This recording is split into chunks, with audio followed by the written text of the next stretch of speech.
مفتی صاحب، کیا کوئی حافظ یا دیندار آدمی جو مسجد میں نماز بھی پڑھاتا ہو اور جمعے میں بیان بھی کرتا ہو، کیا ایسا شخص بلوٹوتھ ایئر فون استعمال کر سکتا ہے؟ حالانکہ اس سے بیانات وغیرہ بھی سنا جاتا ہے، لوگ غلط بھی سمجھتے ہیں، برائے مہربانی وضاحت کر دیجیے۔ شیخ عباد انڈیا سے۔ یہ بہت اہم سوال ہے۔ بعض لوگوں کے ہاں نا جو بزرگی کے معیارات ہوتے ہیں وہ بڑے عجیب ہوتے ہیں۔ اب یہ ایک معیار ہے بزرگی کا کہ بزرگ وہ ہوگا جو بلوٹوتھ ڈیوائس استعمال نہیں کرے گا۔ اگر اس نے کوئی ایئر بڈ استعمال کر لیے یا اس نے ہینڈ فری استعمال کر لیا تو کہتے ہیں بھائی اس امام کے پیچھے ہم نماز کیسے پڑھیں گے؟ جناب تو ایئر بڈ استعمال کرتے ہیں، تو بلوٹوتھ ڈیوائس استعمال کرتے ہیں، ہینڈ فری لگا کے جناب امام صاحب پتہ نہیں کیا سن رہے ہوتے ہیں۔ یہ بزرگی کا ایک کرائٹیریا ہے، معیار ہے ہماری سوسائٹی میں۔ میں نے ایک زمانے میں گاڑی لی تھی تو ہمارے مقتدی تھے، میں نے ان کو کہا اس میں کوئی اچھے اسپیکر لگائیں، اسکرین، میں نے کہا اس میں کوئی اچھی سی اسکرین لگائیں، تو وہ مجھے کہہ رہے ہیں امام صاحب آپ کو کیا اچھے اسپیکر کی ضرورت ہے، آپ تو ظاہر گانے وانے سنتے نہیں ہیں اور ان اسپیکروں میں تو لوگ گانے وانے سنتے ہیں۔ میں نے کہا بھائی ضروری ہے کہ آدمی اسپیکر میں گانے ہی سنے گا؟ اسکرین لگی ہوئی ہے، ضروری ہے اس میں آدمی ڈانس ہی دیکھے گا اور کچھ نہیں دیکھ سکتا ہے اس میں؟ اور اسپیکر میں آدمی تلاوت، نعت، نظم، بیان، درس وغیرہ وغیرہ دنیا جہان کی جو چیزیں، جو جائز چیزیں، کیا وہ آدمی نہیں دیکھ سکتا ہے اس کے اندر؟ اب اس کو بڑی حیرت ہو رہی تھی، یار امام صاحب نماز بھی پڑھاتے ہیں اور گاڑی میں اسپیکر بھی لگوا رہے ہیں، بڑا ایسے پریشان بھی ہو رہا تھا، لیکن پیسے میں نے دینے تھے، میں کون سا فری میں اس سے کام کروا رہا تھا۔ میں نے کہا یار آپ اسپیکر لگاؤ، آپ بعد میں غور و فکر بعد میں کرنا کہ امام صاحب کے پیچھے نماز ہوتی ہے یا نہیں ہوتی۔ تو یہ جو ہمارے عجیب سے معیارات بنائے ہوئے ہیں نا، بھائی بلوٹوتھ تو ایک ڈیوائس ہے، ہینڈ فری ایک ڈیوائس ہے، ایک ذریعہ ہے، اس کے ذریعے آپ اچھی چیز سنیں، بری چیز سنیں، یہ موبائل یا اسکرین یا جس چیز میں آپ ابھی ویڈیو دیکھ رہے ہیں اس میں آپ فلمیں بھی دیکھ سکتے ہیں، اس میں آپ یہ کلپ بھی سن رہے ہیں، یہ مسائل بھی سن رہے ہیں، کچھ بھی کر سکتے ہیں اس سے۔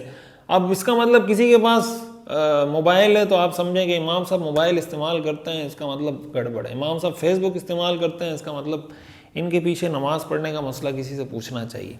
تو یہ جو ہمارے یہاں معیارات سیٹ کیے ہوئے نا لوگوں نے، یا بعض اوقات اس کے پیچھے بعض دیندار لوگوں کا بھی ہاتھ ہوتا ہے۔ ہمارے استاد محترم اکثر فرمایا کرتے تھے کہ ہمارے بہت سارے مسائل نا نیک لوگوں کی وجہ سے خراب ہیں۔ نیک لوگوں نے ایسے معیارات سیٹ کیے ہوئے نیکی کے جو اصل میں رہبانیت ہیں، رہبانیت کی طرف لے کے جاتے ہیں کہ مولوی کا، دیندار آدمی کا، کسی حاجی صاحب کا، کسی نماز پڑھنے والے آدمی کا، کسی داڑھی والے کا ان چیزوں کے ساتھ کیا کام ہے؟ جدید ڈیوائسز ہیں، الیکٹرانک آئٹم ہیں، مہنگی مہنگی جناب گھڑیاں ہیں الیکٹرانک قسم کی، اور موبائل ہے اور لیپ ٹاپ ہے اور اسکرین ہے اور فلاں ہے اور فلاں ہے۔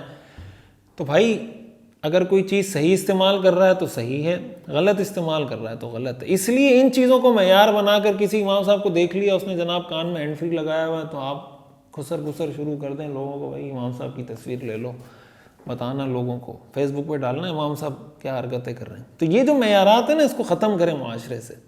پتہ نہیں کیا ہم نے دین کو کیا بنایا ہوا ہے، اس کی وجہ سے جو عام آدمی ہوتا ہے نا وہ بھی ڈر جاتا ہے کہ پتہ نہیں اگر میں نے نماز پڑھنا شروع کر دی تو اس کا مطلب تو یہ میں کان میں ہینڈ فری بھی نہیں لگا سکتا، پھر تو جناب شاید میرے لیے چلنا پھرنا بھی معاشرے میں، گلی محلے میں محال ہو جائے گا۔ وہ کہیں گے یہ تو جو قرآن میں آتا ہے نا کہ جب انبیاء گلیوں میں لوگوں کے پاس جاتے تھے، بازاروں میں جاتے تھے تو وہ کہتے تھے ما لہذا الرسول یأکل الطعام ویمشی فی الاسواق، یہ کیسا رسول ہے، بازاروں میں بھی پھرتا ہے اور جناب کھانا بھی کھاتا ہے۔ رسول اور بازار، رسول کا بازار میں کیا کام؟ یہ بھی ہوتا ہے۔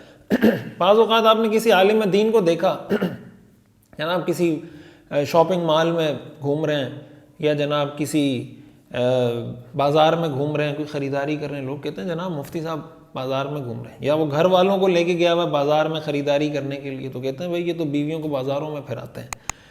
یہ سارے اعتراضات ہمارے استاد محترم فرمایا کرتے تھے، اور یہ ان کا قول، یہ قرآن حدیث قرآن سے مستنبط ہے۔ یعنی یہ جو ان کا اعتراض تھا نا، یہ کافروں کا اعتراض تھا کہ رسول کا بازار میں کیا کام ہے، رسول کا کھانے پینے سے کیا تعلق ہے۔ ہوٹل پہ دیکھ لیں تب لوگ کہتے ہیں مفتی صاحب ہوٹلنگ بھی کرتے ہیں، بھائی ہوٹل پہ بھی بیٹھے ہوئے کڑھائی، اب جناب کبھی مٹن پھوڑ رہے ہیں تو کبھی جناب کڑھائی کھا رہے ہیں تو کبھی یہ کر رہے ہیں کبھی وہ کر رہے ہیں۔ تو اس کا مطلب اس کو کسی جزیرے میں بند کر دو، جو نیک آدمی ہو، جو نماز پڑھنے والا ہو، جو مولوی صاحب ہو، جو داڑھی والا ہو، جو حاجی صاحب ہو، تو کسی جزیرے میں بند کرو، اس کو کہو اس جزیرے سے نکلنا نہیں، نہ تم نے کھانا ہے، نہ پینا ہے، نہ کچھ سننا ہے، نہ بازار جانا ہے، نہ شادی کرنی، پڑے رہو ادھر، مر جاؤ ادھر ہی۔ تو ان تصورات کو ختم کریں. یہ کافروں کی سوچ تھی کہ نیک آدمی ایسا ہوتا ہے جو گھر میں بیٹھا رہتا ہے, بازار نہیں جاتا, گھر سے باہر نہیں نکلتا, دنیا کے کسی کام سے کوئی تعلق نہیں. حدیث شریف میں آتا ہے رسول اللہ صلی اللہ علیہ وسلم نے فرمایا 2 طرح کے مومن ہیں. ایک مومن وہ ہے جو لوگوں سے ہٹ کٹ کے رہتا ہے, اور ایک مومن وہ ہے جو لوگوں میں مل جل کے اور گھل مل کے رہتا ہے اور ان سے تکلیف بھی پہنچتی ہے, پھر اس اذیت پہ صبر بھی کرتا ہے. آپ نے فرمایا یہ مومن اس مومن سے بہتر ہے جو لوگوں سے ہٹ کٹ کے الگ کسی جگہ بیٹھا ہوا ہے, اللہ اللہ کر رہا ہے.